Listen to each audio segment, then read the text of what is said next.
हम फसल का अवशेष जिसको कि हम अमूमन बायोमास कहते हैं, एक ऐसा अवशेष जो सदियों से जिसको हम इग्नोर करते आ रहे हैं, यानी कि इसको हम अवहेलना करते आ रहे हैं क्योंकि उसकी प्रोसेसिंग की टेक्नोलॉजी हमारे पास अवेलेबल नहीं थी।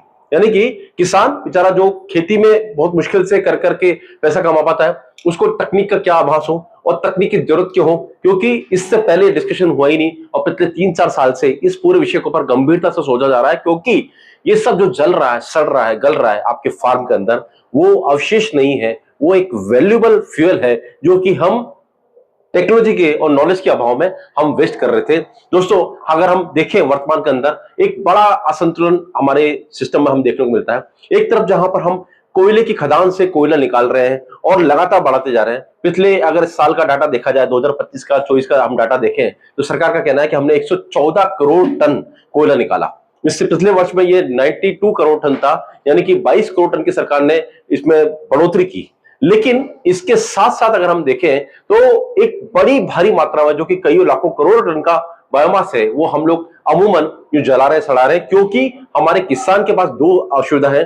पहला, तो उसके पास में खरीफ के बाद में रबी और इस पूरे सिस्टम के बीच में गैप नहीं है, क्योंकि उसके बाद लेबर नहीं होती है। आज की डेट में कंबाइन हार्वेस्टिंग से कटिंग हो रही है और कटिंग के दौरान लगभग 3 से 4 फीट का अवशेष जो है, जिसको हम पराली बोलते हैं, वो अमूमन जमीन पर छोड़ दिया जाता है। दूसरा, अगर उस अवशेष को उसको हटाना हो तो लेबर उसके पास अवेलेबल, क्योंकि लेबर हमारी आज की डेट में आईपीएल, ड्रीम इलेवन, माई इलेवन में लगी हुई है, पढ़ा लिखा आदमी शेयर बाजार में लगा हुआ है। तो आखिरकार काम कैसे करें, और इस कर के अभाव में क्या होता है, आदमी उस पराली को, जो फसल का अवशेष है, उसको जला देता है क्योंकि इसके पास कोई इसका सोल्यूशन नहीं होता है। और यकीन मानिए, इस पूरे सिस्टम के दौरान एक ऐसा फ्यूल जो कि बड़ी अच्छी कैलोरी वैल्यू लेके चल रहा है, जिससे कि जो हम धरती से दोहन करके कोयला ला रहे हैं, उसकी तुलना में एक अच्छी कैलोरी वैल्यू का जो फ्यूल है हमारा, वो बर्बाद हो रहा है। दोस्तों, जो जमीन से खनन करके हम कोयला लाते हैं, उसकी जो जीसीबी होती है या ग्रॉस कैलोरी वैल्यू, जिसको हम बोलते हैं हिंदी में ऊष्मांक होता है, वो होता है 2800 से 3000 तक का जो ऊष्मांक होता है। और वहीं पर अगर हम बात करें, हमारी 5 या 6 तरह की जो फ्यूल हमारे पास पड़े हुए हैं, पराली हमारे पास पड़ी हुई है। पहली पराली धान की पराली, जो मेरे ख्याल से सबसे ज्यादा इंडिया में ग्रोन की जाती है, उसके अंदर 3200 से 3400 जीसीबी है। गन्ना पत्ती, जिसका भी एक बड़ा होल्ड है, गन्ना, उसकी 3400 से 3500 जीसीबी है। इसके बाद सरसों, सोयाबीन और कॉटन, जिनकी जीसीबी 3500-3600 है। इसका मतलब एक बड़ी भारी मात्रा में हमारा जो फसल का अवशेष एक टेक्नोलॉजी और ज्ञान के अभाव में जल रहा है, सड़ रहा है। दोस्तों, आज पूरा विषय हमारा जो है, इन सब के बीच में एक ब्रिज डेवलप करने का है, इनके बीच में सिंक्रोनाइजेशन करने के लिए हम यहाँ पर इकट्ठे हुए हैं। और आपको लगभग 20 से 25 मिनट आपको मुझे सुनना होगा। इसके बाद आपके प्रश्न और मेरे जवाब रहेंगे। हमने देखा कि ये सारी क्रांति कहां से उठ के आई। क्रांति उठ के आई दिल्ली, पंजाब के अंदर, हरियाणा के अंदर, जब पराली जलती थी, इससे जो धुआं निकलता था सीधा जाता था दिल्ली के अंदर। दिल्ली में बैठे केंद्र सरकार ने देखा कि जो जल रही पराली, इससे न केवल स्मोक बन रहा है बल्कि हानिकारक गैसेस सिस्टम में आ रही है, और इतनी खतरनाक गैसेस है कि दिल्ली के अंदर AQI इंडेक्स यानी एयर क्वालिटी इंडेक्स 500-550 पार कर गया, यानी कि एयर प्यूरिफायर की डिमांड मार्केट में बढ़ गई। तो सरकार ने फिर सुप्रीम कोर्ट के साथ में लॉ लाया। सरकार ने राज्यों से कंसल्ट किया कि भाई इसका क्या सॉल्यूशन है, और जब सॉल्यूशन निकल के आया विशेषज्ञों की टीम के द्वारा, NTPC की जिस टीम के द्वारा, बड़े बड़े हमारे जो साइंटिस्ट है, पुराने साइंटिस्ट है, तो निकल के आया कि इस फसल के अवशेष को न जलाया जाए, न सड़ाया जाए, न गला जाए, बल्कि इसका 2 तरह से काम किया जाए। इसको अगर सड़ाया जाए तो सड़ाए तब जब इससे गैस बनानी हो, और इसको जलाया जाए तो तब जलाइए जब से पैलेट बना करके जलाना हो। यानी जलाना तो है लेकिन पैलेट बना करके, और सड़ाना तो है लेकिन गैस बनाने के लिए, क्योंकि कंप्रेस्ड नेचुरल गैस बनाने के लिए, CNG बनाने के लिए आपको उसको फर्मेंट करना पड़ता है, सड़ाना पड़ता है। और सड़ाने से जो गैस बनती है, उस गैस को कंप्रेस करके सिलेंडर में भर के आज हम कंप्रेस्ड नेचुरल गैस यूटिलाइज कर सकते हैं, यानी हमारे व्हीकल में गैस को यूटिलाइज कर सकते हैं। इसी तरह से दोस्तों, ये पराली जो हम देख रहे हैं, इस फसल के अवशेष को श्रेड करके, यानी कि इसके टुकड़े बना करके, इसको पीस करके और इसको पैलेट बना करके हम बेसिकली कोयले के सामने यूज कर सकते हैं। और ये पूरा सिस्टम हमारा हो गया बायोमास से बायोमास पैलेट। दोस्तों, इस पूरे सिस्टम के अंदर देखा जाए तो पिछले अगर 6 साल के अंदर काफी क्रांति आई है। सन 2018 में इसके ऊपर काफी विषय उठे और सरकार ने भी बहुत आमूलचूल इसमें निर्णय लिए। लेकिन 2019-20 पूरा कोविड के अंदर स्वाहा होने के बाद में 2021 से इसमें काम चालू हुआ, और 2021 के अंदर पूरे देश के अंदर अगर बात किया जाए, पैलेट की इकट्ठा करने की बात किया, तो पूरे देश से 50,000 टन पैलेट इकट्ठा हुआ। 2022 के अंदर 1 लाख टन पैलेट इकट्ठा हुआ। 2023 के अंदर 3 लाख टन पैलेट इकट्ठा हुआ। और 2024-25 जो पिछले साल निकल के गया हमारा, उसके अंदर 18.5 से 19 लाख टन पैलेट इकट्ठा हुआ। हम देखते हैं कि उत्तरोत्तर हमारी काफी वृद्धि हो रही है, लेकिन जो डाटा है हमारा सप्लाई और गैप का, सप्लाई डिमांड का, वो काफी बड़ा है। वो कैसे बढ़ा है कि सरकार कहती है कि 114 करोड़ टन हम कोयला निकल कर ला रहे हैं, इसके अंदर 70% कोयला हमारा सीधा जा रहा है थर्मल प्लांट को। 114 करोड़ टन का 70% देखते हैं तो 77 करोड़ टन होता है। 77 करोड़ टन को हम 70 करोड़ टन भी मान लेते हैं, और सरकार के हिसाब से, सुप्रीम कोर्ट की गाइडलाइन के हिसाब से इस 70 करोड़ टन का 5% यानी कि 3.5 करोड़ टन हमको पैलेट की आवश्यकता होगी, जिस समय हमारे पूरे देश के नेशनल थर्मल पावर कॉर्पोरेशन, जिस समय हमारे पूरे देश के स्टेट कॉर्पोरेशन के प्लांट, और जिस समय पूरे देश के सेंट्रल प्लांट जो है, ये सब के सब बायोमास पैलेट पर आ जाते हैं। सिर्फ 5%। हम बड़ी बात नहीं कर रहे, ओनली 5%, और ये डाटा बढ़ना ही है। आपको पता हो तो सन 2021 में ये डाटा था 3%, जो बढ़ के 5% आ गया है। संभावना है और उम्मीद भी है, और हो ही जाएगा कि 7% ये अगले साल तक पहुंच जाएगा। लेकिन अगर हम अभी 5% डाटा की बात करें तो 5% हो गया 3.5 करोड़ टन, जो कि 70 करोड़ टन का 5% है। और 3.5 करोड़ टन को दोस्तों अगर डिवाइड करते हैं हम 350 दिन से, क्योंकि साल के अंदर 360 की जगह हम 350 दिन से डिवाइड करते हैं, तो ये हो गया लगभग 1 लाख टन पर डे का हो गया।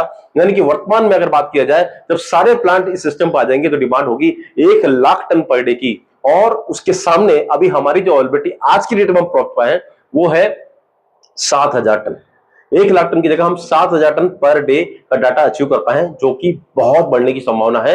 लेकिन इस सब के लिए हमें, यानी कि बिजनेस प्लान जो कि आज इस ग्रुप पे जुड़े हुए हैं, जो कि आज इस लाइव वेबिनार के अंदर है, इन सबको समझना पड़ेगा सिंक्रोनाइजेशन कैसे होगा। इस पूरे सिस्टम के दोस्तों 3 पार्ट है। परचेस यानी कि माल की खरीदी, दूसरा है प्रोडक्शन यानी कि माल को कैसे बनाया जाए, और तीसरा है सेल, सेल कहां करें। अमूमन हम जो शहरी आबादी है आज की डेट में, हमें आदत पड़ चुकी है कि अगर भूख लगी है स्विगी जोमेटो कर लो, कुछ माल मंगाना है तो जेप्टो, ब्लिंकिट से, इंस्टामार्ट से हम ऑर्डर करके तुरंत मंगा लेते हैं, जो 8 से 10 मिनट में आ जाता है। लेकिन दोस्तों ये वो सिस्टम नहीं जिसको कि हम ऑनलाइन प्लेटफॉर्म से कर सकते हैं। इस पूरे सिस्टम के लिए हमें किसानों के साथ काम करना पड़ेगा, क्योंकि अगर हम फसल के अवशेष की बात करें, जिसको हम बायोमास कहते हैं, वो मिलता है गांव के अंदर, और गांव के अंदर किसान जो होता है उसको कुछ भी खबर नहीं है कि इसको किस रेट में बेचा जाए। इसीलिए कहीं पर तो फ्री में बायोमास जा रहा है, कहीं पर 50 पैसे में जा रहा है, और जहां डिमांड होने लगी जैसे सिरसा दादू बेल्ट की, वहां पर 1.5 रुपए में जा रहा है। लेकिन अगर पूरे देश में यूनिफॉर्म लॉ ला करके, मिनिमम सेलिंग प्राइस ला करके इस पूरे सिस्टम को बांध दिया जाए, तो यकीन मानिए अगले 10 साल इस सिस्टम के हैं। आपने देखा होगा दोस्तों कि पिछले एक दशक, जब 2014 से हम 2025 की बात करते हैं, तो 2014 में सोलर जो सिस्टम था, इसका हमारे पावर के अंदर कंट्रीब्यूशन था 3% था, जो कि आज 2025 के अंदर 20% है। आप यकीन मान सकते हैं कि पूरी पावर के अंदर 20% कंट्रीब्यूशन हमारा सोलर सिस्टम का है। उसी तरह से विंड सिस्टम यानी कि पवन चक्की जिसको बोलते हैं, उसका कंट्रीब्यूशन उसमें 0.1 था, 10% है। हाइड्रो पावर प्लांट, उसका कंट्रीब्यूशन 1% था, जो आज 10% है। यानी कि अगर बात करें रिन्यूएबल एनर्जी यानी कि अपरंपरागत सोर्स, अगर बात करें इलेक्ट्रिसिटी के, क्योंकि बचपन से हम सुनते आ रहे कोयले से हमको बिजली बनती है, लेकिन अपरंपरागत सोर्स जो हो गए, यानी कि हमारे ऐसे सोर्स जो कि रिन्यूएबल है, उनका कंट्रीब्यूशन 40% तक पहुंच चुका है। लेकिन अभी भी एक सेक्टर बड़ा बाकी है, वो है बायोफ्यूल का, बायोमास का, बायोमास पैलेट का और बायोमास सीएनजी का, जो कि अनछूता है। तो दोस्तों यकीन मानिए अगला दशक यानी 2025 से 2035 का जो दशक होने वाला है, वो बेसिकली बायोमास पर होने वाला है। इसीलिए हम सब कमर कस के तैयार हो जाए। इस पूरे सिस्टम के अंदर इंपॉर्टेंट बात यह है कि सोलर सिस्टम लगाने वाली बड़ी बड़ी कंपनीज आ गई, उन्होंने लगाया। पहले सोलर की रेट ज्यादा थी, धीरे धीरे कम होती होती सरकार ने सब्सिडी दी और पूरा सिस्टम में आज 20% कंट्रीब्यूशन हो गया। लेकिन हम बात करें बायोमास के अंदर, तो सबसे ज्यादा इसमें दिक्कत यह है कि डील करना है हमको किसानों से, रूरल एरिया से डील करना है, और हमारे थर्मल प्लांट जो है लगभग शहर या शहर के आसपास है। दोस्तों अमूमन एक क्वेश्चन निकल कर आता है कि सर हम प्लांट लगाएं कहां? हम अपने गांव में प्लांट लगा लें या हमारे जो एनटीपीसी है उसके बगल में दीवार में प्लांट लगा लें? ये लोग आता है कि कहां पे प्लांट लगा जाए। तो हम कहते हैं कि प्लांट लगाइए वहां जहां हो आपके पास बायोमास, यानी कि जहां पर आपके पास फसल का अवशेष हो, क्योंकि फसल के अवशेष को ट्रांसपोर्ट करना बहुत कठिन है, उसकी रेट भी ज्यादा है और बहुत ही कठिन है। तो दोस्तों प्लांट आपको कहां लगाना है? जहां पर कि आपका बायोमास हो। एक एग्जांपल के रूप में हम समझते हैं कि दिल्ली और मोहाली को पकड़ लेते हैं, या दिल्ली और अंबाला को पकड़ लेते हैं। अब हमारे पास दिल्ली में जो प्लांट है वो है दादरी का प्लांट है, और एक हमारे पास अंबाला हो गया जहां पर कि बायोमास काफी सारा अवेलेबल है। अगर अंबाला की बात करें तो अंबाला के आसपास पटियाला, राजपुरा, खन्ना, बसी पठाना, मोहाली, चंडीगढ़, इस पूरी बेल्ट के अंदर बायोमास यानी पराली काफी अवेलेबल है। क्वेश्चन ये है कि प्लांट कहां लगा जाए, अंबाला लगाया जाए या दादरी लगाया जाए? तो चलिए पहली कैलकुलेशन पकड़ लेते हैं कि हमने प्लांट अंबाला लगाया। तो अंबाला लगाने में यह हुआ कि हमको अंबाला में प्लांट लगाने से बायोमास 50 पैसे के अंदर पूरा मिल गया, क्योंकि बायोमास की बात करें तो अंबाला के आसपास 50 किलोमीटर एरिया काफी बायोमास है, और हमने उसको कन्वर्ट करके 3 रुपए का खर्चा करके 2 रुपए का हमारा बायोमास आया, हमारे पास पहुंच करके 3 रुपए खर्चा करके 5 साढ़े 5 रुपए बन गया, और हमने लगभग 80 पैसे के अंदर उसको पहुंचा के दे दिया दादरी के अंदर। क्योंकि अगर हम अंबाला से एक 35 टन की गाड़ी भेजते हैं दादरी के अंदर, तो 35 टन की गाड़ी का जो भाड़ा आएगा 250-300 किलोमीटर के लिए वो आएगा 80 पैसा किलो का। आप पूरे देश में देख सकते हैं लगभग 300 किलोमीटर की दारा जो आता है 80 पैसे से 1 रुपए किलो आता है। तो हमारा भाई लगभग 5.5 रुपए का पैलेट था हमारा, 1 6.5 पहुंच गया। वैसे भी आपको पता है एनटीपीसी तो पैलेट की रेट के अलावा पैलेट की ट्रांसपोर्टेशन अलग से देती है, फायदा ही फायदा। लेकिन क्या हो कि अगर वही प्लांट हम दादरी में लगा लें, वो दादरी में लगा लें तो दादरी में बायोमास नहीं। अब अगर बायोमास को हम मान लीजिए अंबाला से लाते हैं, अंबाला के बीच में जो भी है सोनीपत, पानीपत, करनाल कहीं से भी लाते हैं, तो आप दोस्तों मान के चलिए कि जिस 35 टन गाड़ी के अंदर आपका पैलेट आ रहा था, जिस 14 चक्कर गाड़ी के अंदर 35 टन पैलेट आ रहा था, उस 14 चक्कर गाड़ी के अंदर आपका जो बायोमास आएगा वो आएगा 6 से 7 टन। इसका मतलब ट्रांसपोर्ट फिक्स है टन के हिसाब से, वो जो ट्रांसपोर्ट आपका 80 पैसा 1 रुपए किलो था वो पड़ जाएगा आपका 3 रुपए 4 रुपए किलो। यानी कि आपका जो बायोमास 2 रुपए का आ रहा था पहुंचा के वो पड़ेगा 5 रुपए का, और 3 रुपए का उसका कन्वर्जन कॉस्ट अलग। इसका मतलब पूरा सिस्टम जो है वायबल नहीं रहेगा। तो एक चीज सीख की आ रही है कि बायोमास जहां पर हो प्लांट वहां लगने हैं। नैसर्गिक रूप से देखा जाए इस पूरे सिस्टम के अंदर हम कहते हैं शहर से गांव का चलने वाला सिस्टम है, क्योंकि अगर आप सोचेंगे कि शहर में बायोमास लेकर आ जाए और उससे हम प्लांट लगा ले चला लें, संभव नहीं। आपको प्लांट चलाना है एनटीपीसी के लिए स्पेशली, तो आपको गांव जाना पड़ेगा, गांव में जाकर आपको प्लांट लगाना पड़ेगा, तभी जाकर आपका सिस्टम चल पाएगा। लेकिन अब ये हम देखते हैं कि अगर ऐसा है एनटीपीसी का हमने उद्धार कर दिया तो शहरों को उद्धार कौन करेगा? क्योंकि शहरों के अंदर भी तो काफी सारे फ्यूल है, जैसे एलपीजी, सीएनजी, डीजल। अगर हम बात करें शहर में जितनी इंडस्ट्री चल रही है वो 3 तरह के बड़े फ्यूल से चलती है, एलपीजी, सीएनजी, डीजल। एलपीजी 100 रुपए किलो, एनर्जी 12,000, डीजल और सीएनजी 90 रुपए किलो, एनर्जी 8,800। तो कैसे हम सर्वाइव करें, कैसे इनके सामने टक्कर दें? तो दोस्तों यहां से हम 2 रास्ते निकालते हैं। पहला रास्ता एनटीपीसी का और दूसरा रास्ता हमारा ओपन मार्केट का, प्राइवेट मार्केट का। लेकिन उन सबको समझने से पहले एक चीज समझे कि आखिरकार पैलेट का यूज कैसे होता है, क्या करते हैं पैलेट का। तो दोस्तों पैलेट का यूज होता है 2 प्रकार से। अगर आप पैलेट एनटीपीसी को दे रहे हैं तो एनटीपीसी वाले पैलेट को 5% कोयले के साथ मिक्स करेंगे, उसके बाद उसका बनाएंगे बुरादा, पाउडर बना लेंगे बिल्कुल टेलकम पाउडर जैसा। उस पाउडर से जलाएंगे बॉयलर के अंदर, बॉयलर के अंदर बनेगी स्टीम, स्टीम से चलेगा टरबाइन, टरबाइन से जलेगा बल्ब। ये जो लाइट देख रहे हैं टरबाइन घूम चल रही है। यानी कि वहां पर ये मैटर नहीं करता रंग रूप कैसा है, मैटर करता है जीसीवी कैसी है, मैटर करता है ऐश कितनी है और मॉइस्चर कितनी है। तो आपको बता दूं एनटीपीसी कहता है कि आपके पैलेट की जो जीसीवी है 3 से 4,000 होने चाहिए। 1,000 जीसीवी का हम आपको 2 रुपए 32 पैसा देंगे, यानी 3,000 जीसीवी का हम आपको 7 से 7.25 रुपए, 4,000 जीसीवी का हम आपको 9 से 9.5 रुपए देंगे फिक्स। 3 चीज आपको देखनी है, रंग रूप से मैटर नहीं करता। लेकिन एनटीपीसी जो पूरा सिस्टम है उसके अंदर जो आपके पैलेट की परख होगी वो 3 से 4,000 जीसीयू के अंदर ही होगी। 4,000 से जीसीयू ऊपर है कोई वैल्यू नहीं, 3 से नीचे है तो माल कैंसिल। इसीलिए आपको एनटीपीसी को माल देने से पहले ध्यान रखना है जीसीवी 3 से 4,000 के बीच में हो, एश कंटेंट हमारा 15 से 20% के बीच में हो और मॉइस्चर कंटेंट 14% से कम हो, तो आपका माल कोई रोक नहीं सकता दोस्तों एनटीपीसी।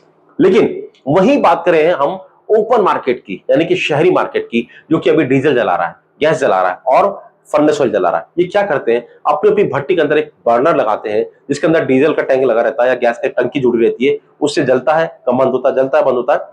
वो कैसे करा जाए, उसके लिए दोस्तों सिस्टम आ गया पैलेट बर्नर का। और आज पूरी शहरी क्षेत्र के अंदर धीरे धीरे हमारे जो पैलेट की रिक्वायरमेंट है वो काफी बढ़ती जा रही है, क्योंकि पैलेट हमारा 1-to-1 रिप्लेसमेंट बनता जा रहा है गैस, एलपीजी, सीएनजी के सामने। दोस्तों आज की डेट में पैलेट बर्नर आने के बाद में पैलेट बर्नर ऐसे जलते हैं जैसे कि एलपीजी, सीएनजी, डीजल जल रहा हो, और उसकी कॉस्टिंग भी बहुत काफी कम आ रही है। दोस्तों अगर बात करें तो हम पैलेट को देखें, कोयले के सामने पैलेट को देखें, तो अगर हम ये देखें कि कितना हमारा एलपीजी जल रहा है, तो एलपीजी की अगर बात करें तो 100 रुपए की एलपीजी जलती है, उससे एनर्जी आती है हमारी 12,000। इसको बाहर निकालो, 100 रुपए की एनर्जी से एलपीजी से हमारी एनर्जी आती है 12,000, यानी कि 100 रुपए लगा के 12,000 कैलोरी मिल रही है। अगर वही एनर्जी हमको चाहिए हो पैलेट से हो, तो पैलेट से दोस्तों हमको लगभग 12 रुपए के पैलेट से हमको मिल रही 4,000। और अगर हम देखें कितनी एनर्जी मिलेगी तो 12,000 डिवाइड बाय 4,000 यानी कि 3 किलो पैलेट लगेगा। अगर गैस का सामना करना है, यानी कि 1 किलो गैस का सामना करना है तो 3 किलो पैलेट लगेगा, यानी कि 12 गुणा 3 36 रुपए में काम हो जाएगा, जो काम 100 रुपए में हो रहा है।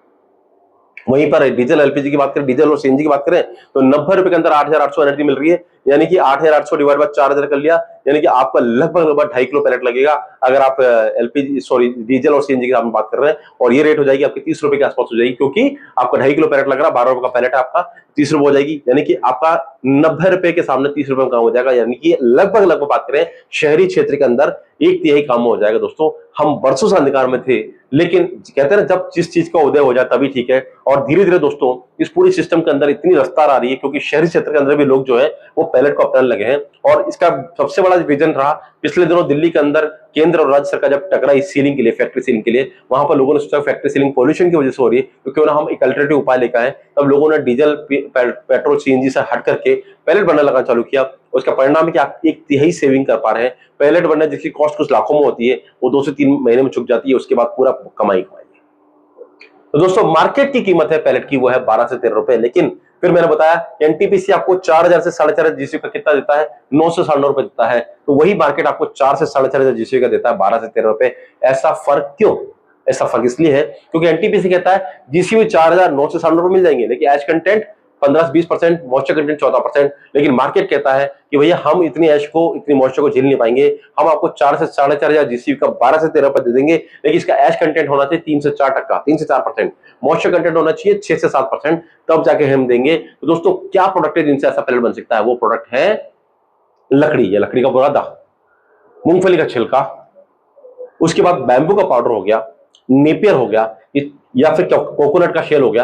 ये 4 से 5 प्रोडक्ट ऐसे हैं जिससे कि आप शहरी क्षेत्र के लिए कम ऐश का, कम मॉइस्चर का और हाई जीसीयू का प्रोडक्ट बना सकते हैं, क्योंकि इन सब के अंदर जीसीयू जो हायर होती है। लकड़ी के अंदर 4500, मूंगफली के अंदर 4700, बैम्बू के अंदर 4400 और कोकोनट शेल के अंदर 5000 के आसपास जीसीयू होती है, और पाइन नीडल जो होती है उनके अंदर 4200 की जीसीयू होती है। यानी हायर जीसीयू का प्रोडक्ट है, लेकिन इनके लिए इनको कन्वर्जन करने का तरीका अलग होता है। इनके लिए ड्रायर कंपलसरी है, क्योंकि यहाँ पर मॉइस्चर कंटेंट चाहिए कम, 6 से 7%, और एश कंटेंट चाहिए 3 से 4%। मॉइस्चर और एश आपस में रिलेटेड है, ज्यादा मॉइस्चर ज्यादा एश, इसीलिए वहां पर ड्रायर की जो निर्णायक भूमिका है इस पूरे सिस्टम के अंदर। लेकिन वहीं पर एनटीपीसी की बात करते हैं। एनटीपीसी का पैलेट आपको बनाना है बायोमास से, जो कि है धान की पराली, सोयाबीन, सरसों, कॉटन की पराली, गन्ना पत्ती। इसके अलावा आप एनटीपीसी को मूंगफली से बना हुआ पैलेट दे सकते हैं। एनटीपीसी को आप अगर देखा नेपियर से बना हुआ पैलेट दे सकते हैं, बैम्बू से बना हुआ पैलेट दे सकते हैं, लेकिन एनटीपीसी को आप लकड़ी से बना हुआ पैलेट नहीं दे सकते, क्योंकि स्ट्रिक्टली प्रोहिबिटेड है। तो दोस्तों यहां तक हम समझ पाए कि आखिरकार हमारा पैलेट इंडस्ट्री के अंदर क्या भूमिका है, और ये समझ पाए कि पैलेट की रास्ते 2 हैं, आपको किस रास्ते पर चलना डिपेंड करेगा। अगर आप मान लीजिए शहर में बैठे हैं तो आपके पास 2 है रास्ते हैं। अगर आप चाहते हैं कि आपके शहर की सेवा करें, आप शहर के अंदर पैलेट सप्लाई करें, तो आप जो मैंने 5 प्रोडक्ट बताए, लकड़ी, मूंगफली, नेपियर, बैम्बू जो पाउडर होता है वो देख सकते हैं, या पाइन नीडल देख सकते हैं, क्या कोकोनट शेल देख सकते हैं। इन 5-6 प्रोडक्ट्स आप पैलेट बना सकते हैं। और अगर आपको वाकई में एनटीपीसी को सप्लाई करना है, एनटीपीसी की सेवा करके कोयले का खपत कम करनी है, तो आपको सप्लाई करना पड़ेगा 5 प्रोडक्ट। वो है पराली, पराली मतलब धान की पराली, सोयाबीन, सरसों और कॉटन की पराली और गन्ना पत्ती। इन 5 से आप काम कर सकते हैं। यहां से डिसाइड हो गया कि क्या चीज हमारे क्या काम आएगी। दोस्तों अब सेकंड पार्ट में हम चलते हैं। उससे पहले ये समझते हैं कि आखिरकार पैलेट का यूज कहां कहां हो सकता है, पैलेट को हम बेच कहां कर सकते हैं, क्योंकि इंपॉर्टेंट बात यह है कि अगर बन गया तो बेचेंगे कहां। तो बेचने का हमारे पास 5 सिस्टम है। 5 में से 2 सिस्टम मैं बता चुका हूं, फिर भी मैं रिपीट कर रहा हूं। पहला सिस्टम एनटीपीसी, जिसकी डिमांड है लगभग 3.5 करोड़ टन सालाना की, 1 लाख टन पर डे की, और इसके लिए आपको बनाना है पैलेट 3 से 4000 जीसीयू का, 3000 जीसीयू का 7 से 7.25 रुपए, 4000 जीसीयू का 9 से 9.5 रुपए मिलेगा। एश कंटेंट चाहिए 14%, 15% के बीच में, मॉइस्चर कंटेंट चाहिए 14% के आसपास में। वो एनटीपीसी पेमेंट फिक्स है, आपको लगभग 25 से 30 दिन के अंदर पेमेंट मिल जाएगी। आपको पैलेट की रेट जो 2032 रुपए पर, 2 रुपए 32 पैसा पर जीसीबी है, 1000 जीसीबी है। इसके अलावा आपको ट्रांसपोर्टेशन एक्स्ट्रा मिलेगा, लेकिन ट्रांसपोर्टेशन होगा बिडिंग पे, यानी कि टेंडर पे। जिसकी कम बिडिंग होगी उसको ट्रांसपोर्टेशन के वास्ते आपको पैलेट का टेंडर मिल जाएगा, यानी कि जब तक उनकी रिक्वायरमेंट पूरी नहीं होती। मान लीजिए 500 टन का रिक्वायरमेंट है, 50 टन मैंने भेजा और मैंने 10 पैसे का ट्रांसपोर्ट लगा, मुझे टेंडर मिल जाएगा। अगले भाई ने मान लीजिए 50 टन बोला लेकिन 20 पैसे का ट्रांसपोर्टेशन दिया, तो वो भी मिल जाएगा, जब तक कि 500 टन की रिक्वायरमेंट पूरी ना हो जाए। एक छत्तीसगढ़ में न्यूज मिली कि 1 रुपया 20 पैसा भी ट्रांसपोर्टेशन दे रहे हैं, जब तक कि उनको कोई दूसरा L1 नहीं मिल पा रहा है। दूसरा सिस्टम शहरी मार्केट, जो कि मैंने अभी बताया। शहरी मार्केट मतलब वो मार्केट जो कि शहरी क्षेत्र का, जहां पर LPG, CNG, diesel, furnace oil चल रहा था, लेकिन अब धीरे धीरे वो पैलेट पाने लगे हैं। और ये सब मार्केट है हमारा बड़ा शहरी मार्केट, जैसे कि दिल्ली एनसीआर। दोस्तों अगर दिल्ली एनसीआर की बात करें तो दिल्ली एनसीआर के अंदर हम बात करें तो दिल्ली हो गया, गुरुग्राम हो गया, नोएडा हो गया, पलवल, फरीदाबाद, सोनीपत, पानीपत, करनाल, कैथल, उसके बाद बुलंदशहर, खुर्जा, बहादुरगढ़, मथुरा, कोशिकला, ये सब एनसीआर के अंदर आ गया। और ये सब एनसीआर के अंदर देखा जाए तो सैकड़ों इंडस्ट्रीज है, हजारों इंडस्ट्रीज है वहां पर, और इन सब इंडस्ट्री में धीरे धीरे कन्वर्जन चालू हो गया है, क्योंकि सब चाहते हैं कि फॉसिल फ्यूल से छुटकारा मिले। जो हमारा महंगा फ्यूल जो कि दिन प्रतिदिन और महंगा होता जा रहा है, वॉर की वजह से और महंगा हो सकता है। अभी आपने तुरंत देखा कि ऑपरेशन सिंदूर हुआ, उसकी वजह से हो सकता है कि पेट्रोल डीजल और महंगा हो जाए। उस केसेस में सब चाहते हैं कि हमारा डिपेंडेंसी ऐसे फ्यूल पे हो जो हम बना भी सके और उसको यूटिलाइज भी कर सके, वो है पैलेट। तो पैलेट की डिमांड काफी है और अगर इस पूरे मार्केट का एस्टिमेशन देखा जाए तो लगभग 1.5 करोड़ टन का सालाना मार्केट अभी ये पैलेट का मौजूद है, जो कि काफी बढ़ सकता है इंडस्ट्री के हिसाब से। अगर हम अभी देखें कि इंडस्ट्री के अंदर 30% कन्वर्जन हो जाए आने वाले सालों में तो 1.5 करोड़ टन का मार्केट हो सकता है, जो वर्तमान में अभी 30 लाख टन के आसपास का मार्केट अभी वर्तमान में है, जो कि 1.5 करोड़ टन तक पहुंच सकता है साल में। तीसरा मार्केट हमारे एनटीपीसी के जैसे ही वो प्लांट जो कि प्राइवेट सेक्टर के हैं, जैसे हमारे बॉलीवुड के एक्टर एक्ट्रेसेस अपने याट रखते हैं, अपने जहाज रखते हैं, उसी तरह से जो इंडस्ट्रियलिस्ट होते हैं वो अपनी पावर के लिए दोस्तों किसी भी एनटीपीसी पर डिपेंड नहीं, वो अपनी पावर खुद प्रोड्यूस करते हैं। इसके लिए उनके पास होता है पूरे एक पावर का सिस्टम और इनके जो प्लांट होते हैं काफी छोटे प्लांट होते हैं, जहां पर एनटीपीसी के प्लांट होते हैं 200 megawatt, 400 megawatt, 800 megawatt, 1200 megawatt, 1500 megawatt, 2000 megawatt, 3200 megawatt, 3800 megawatt और 4700 मेगावाट के देश का सबसे बड़ा जो एनटीपीसी प्लांट है वो है विंध्याचल पावर प्लांट, जो कि सबसे बड़ा है और उसकी पावर है लगभग 4760 मेगावाट की। उसी तरह से जो छोटे पावर प्लांट होते हैं वो होते हैं 1 megawatt, 2 megawatt, 4 megawatt, 8 megawatt, 10 megawatt, 15 megawatt, 20 megawatt, 50 megawatt की। और ये सब भी पैलेट को यूटिलाइज करना चाहते हैं क्योंकि ये अभी इंपोर्टेड को यूटिलाइज कर रहे हैं, जो कि आता है लगभग 18 रुपए का, 16 रुपए का। ये सब कहते हैं अगर हमको पैलेट मिल जाए और उसकी जीसीबी 4000 से ऊपर हो, एच कंटेंट मॉइस्चर कंटेंट 10% के आसपास हो, तो हम आपको आराम से 10 साढ़े 10 रुपए दे देंगे, मार्केट से कम, लेकिन एनटीपीसी से ज्यादा देने को रेडी है। और तीसरा ग्राहक हमारा दोस्तों हो गया, चौथा ग्राहक, ये तीसरा ग्राहक हो गया। चौथा ग्राहक हो गया दोस्तों हमारा सीमेंट प्लांट, जो कि सीमेंट प्लांट कहता है कि अगर आपके पास बायोमास है तो हमको दे दीजिए भैया, क्योंकि हम तो परेशान है, क्योंकि हमारा जो एक सीमेंट का बैग आप देखते हैं 300 रुपए का, इसकी आधी कीमत यानी 150 रुपए हमारा खर्च हो रहा है इसको बनाने में लगने वाले फ्यूल के अंदर।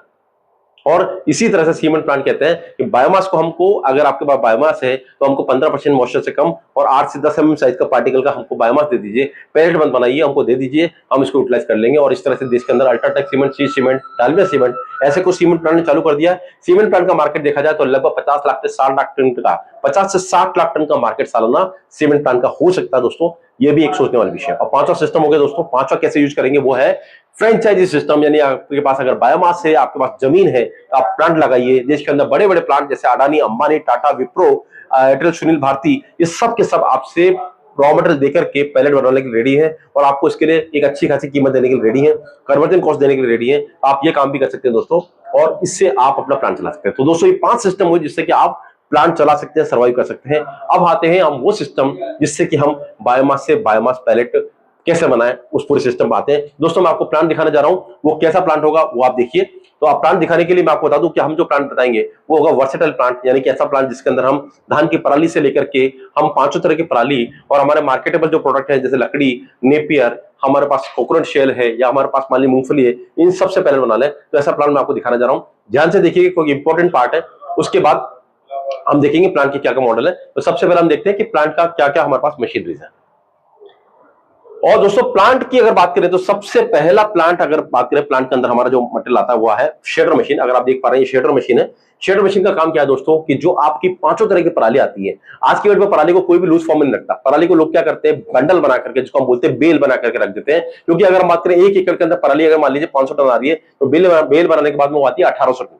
इसीलिए आज के डेट में लोग क्या करते हैं, बेलिंग कर लेते हैं। बेलिंग बनाने के बाद में उस बेल को जब इस पर डालेंगे, स्क्वायर बेल को, तो ये मशीन जो है इसके अंदर 2 रोटेटिंग शाफ्ट है, ये इसको लगभग 30 से 50 mm यानी कि 1 से 2 इंच के चिप्स में कन्वर्ट कर देगी। इसको बोलते हैं हम बेलर मशीन, शेडर मशीन, जो कि आपको बेल्स को काट करके 30 से 50 mm के टुकड़े में कन्वर्ट कर देगी। वहीं पर हमने बोला कि प्लांट हमारा वर्सेटाइल है, तो हमने इसी प्लांट के अंदर चिपर मशीन लगाई हुई है जो कि लकड़ी का और बैम्बू का चिप्स बना सकती है। चिपर मशीन जो कि लगभग 30 से 50 mm के यानी 1 से 2 इंच के चिप्स बना सकती है, ये चिपर मशीन हो गई। हमने कहा वर्सेटाइल प्लांट है इसलिए ऐसा दोनों चीजें लगाई है ताकि अगर आपके पास एनटीपीसी की सप्लाई ना हो तो आप ओपन मार्केट में दे पाए।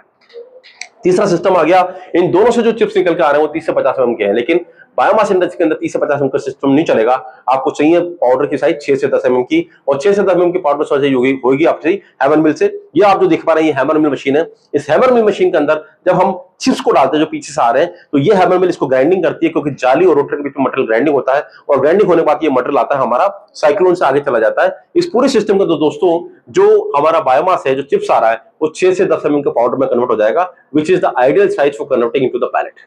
लेकिन कई बार क्या होता है दोस्तों, बारिश की वजह से या हमारे पास नेचुरली देखा जाए बायोमास के अंदर मॉइस्चर कंटेंट 30% ज्यादा आती है, ऐसे केसेस में हमारा हैमर काम नहीं कर पाता है। उस केसेस में आपको बायोमास को ड्राई करना पड़ेगा, और ड्राई करने के लिए हमारे पास दोस्तों दो तरह के ड्रायर है। पहला है फ्लैश ड्रायर जो आप देख रहे हैं ट्यूब नुमा, और दूसरा है हमारे पास रोटरी ड्रायर जो आप ये देख पा रहे हैं। दोनों ही ड्रायर आपके अलग अलग प्रोडक्ट के लिए काम आते हैं। क्या काम आते हैं समझ लेते हैं। फ्लैश ड्रायर की अगर बात करें, यहां पर आप देखेंगे एक भट्टी दिख रही होगी आपको, ब्लैक कलर की भट्टी दिख रही होगी। ये अगर आप देख पा रहे हैं ब्लैक कलर की भट्टी में हम लकड़ी या पैलेट को जलाते हैं, और यहां से जो हॉट एयर पैदा होती है दोस्तों, ये हॉट एयर इस लाइन के अंदर चलती हुई यहां तक आती है। लगभग लाइन की साइज देखा जाए तो 30 मीटर के आसपास की लाइन होती है, और यहां लाइन में हम हॉट एयर के साथ में जब बायोमास को डालते हैं तो फैन के द्वारा ये बायोमास हमारा इस पूरी लाइन के अंदर ट्रेवल करता आता है। दोस्तों मजे की बात यह है कि ये बायोमास जब हमारा लाइन के अंदर ट्रेवल करता है लगभग 150 डिग्री टेम्परेचर की एयर के साथ में, तो इस पॉइंट से इस पॉइंट तक आने में ये बायोमास हमारा ड्राई हो जाता है। यानी 30% मॉइस्चर है तो 15%, 7%, 10% जो आपको लानी है वो सेट कर सकते हैं एयर के वॉल्यूम को कम ज्यादा करके। ये हमारा होगा फ्लैश ड्रायर, जो कि मुख्यतः काम आता है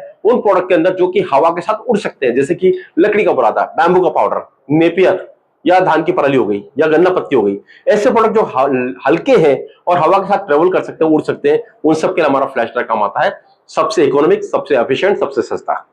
लेकिन कई बार हमारा प्रोडक्ट जो होता है वो हवा से भारी होता है, डेंसिटी उसकी ज्यादा होती है, जैसे कि हमारा हो गया मस्टर्ड की टुड़ी हो गई, कॉटन की टुड़ी हो गई, लकड़ी का चिप्स हो गया। उन केसेस को हम हवा के द्वारा ड्राई कर सकते हैं, लेकिन हवा के साथ उठा नहीं सकते हैं। ऐसे केसेस में हमको ट्रेवल कराना हमको ड्रम के साथ में, अगर आप देख पा रहे हैं ड्रम के साथ में मटेरियल आगे बढ़ेगा और यहां पर हम हॉट एयर पैदा करेंगे भट्टी के अंदर। ये हॉट एयर ड्रम के अंदर मौजूद मटेरियल के साथ टच होती हुई यहां तक निकल के आएगी। इस दौरान हमारा मटेरियल ड्राई हो जाएगा।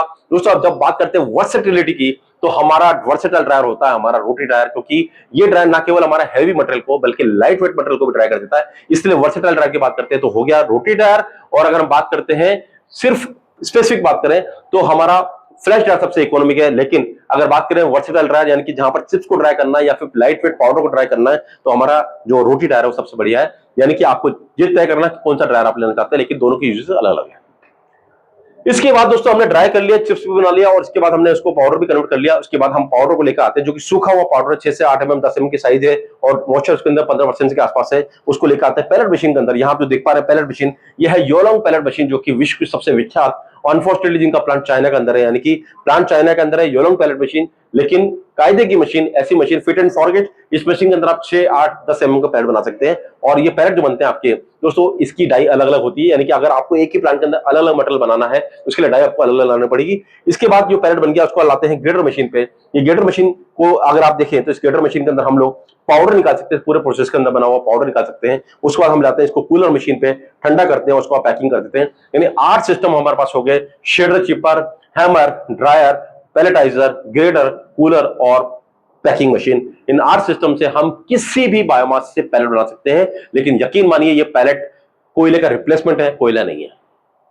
कोयले का रिप्लेसमेंट है, कोयला नहीं है। अगर वाकई में हमको कोयला बनाना हो तो क्या करना पड़े, तो कोयला बनाना हो तो दोस्तों एक वर्ड आपने सुना होगा आजकल, टॉरेफैक्शन। टॉरेफैक्शन पे लाना पड़ेगा। और टॉरेफैक्शन आप देख पा रहे हैं ये ड्रायर की तरह ही है, लेकिन इसका सिस्टम अलग है। यहां पर ड्रायर के अंदर टेम्परेचर आपका 125 से 150 डिग्री होता है, वहीं पर टॉरेफैक्शन के अंदर टेम्परेचर आपका 350 से 400 डिग्री होता है।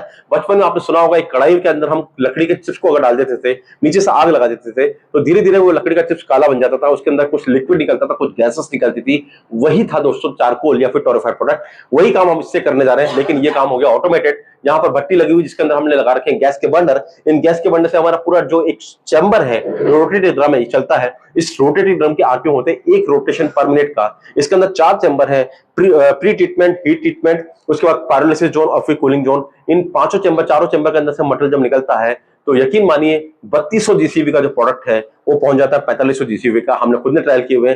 सरसों की तूड़ी जिसका 3500 जीसीवी होता है, उसका हमने 5 या 300 जीसीवी निकाला। जीसीवी बढ़ती है, एश कंटेंट, मॉइस्चर कंटेंट जो 15% है, 3% तक रह जाती है। लेकिन एक बड़ा नुकसान, 1 टन अगर मटेरियल डालते तो हमको 400 किलो माल मिलता है। सबसे बड़ा नुकसान ये है। इसीलिए अभी बायोमास की टॉरिफिकेशन की जो इकोनॉमी है या इसके ऊपर जो सिस्टम है बहुत रिवाइज होने वाला है। एनटीपीसी इसके ऊपर काफी काम कर रहा है और हम भी काफी काम कर रहे हैं। अभी 6 से 8 महीने लगेंगे, लेकिन उसके बाद आप देख सकते हैं टॉरिफिकेशन का सिस्टम आने वाला है। तो दोस्तों इसीलिए हमारी कंपनी अभी भी ऐसा प्लान देना चालू करती है जो कि आपका नॉन टॉरिफाइड के साथ टॉरिफाइड प्लान लग जाए। इसलिए जब आप प्रोविक्स के साथ जुड़ेंगे तो हम आपको पूरा प्लानिंग के अंदर बताएंगे कहां पर आपका टॉरिफिकेशन सिस्टम आएगा, कहां आपको जगह छोड़ के चलनी है। इसीलिए आप इस पर जरूर चर्चा कीजिए, क्योंकि 6 महीने बाद आपको चर्चा करनी है, इसलिए चर्चा करके चलिए, लेना बाद में।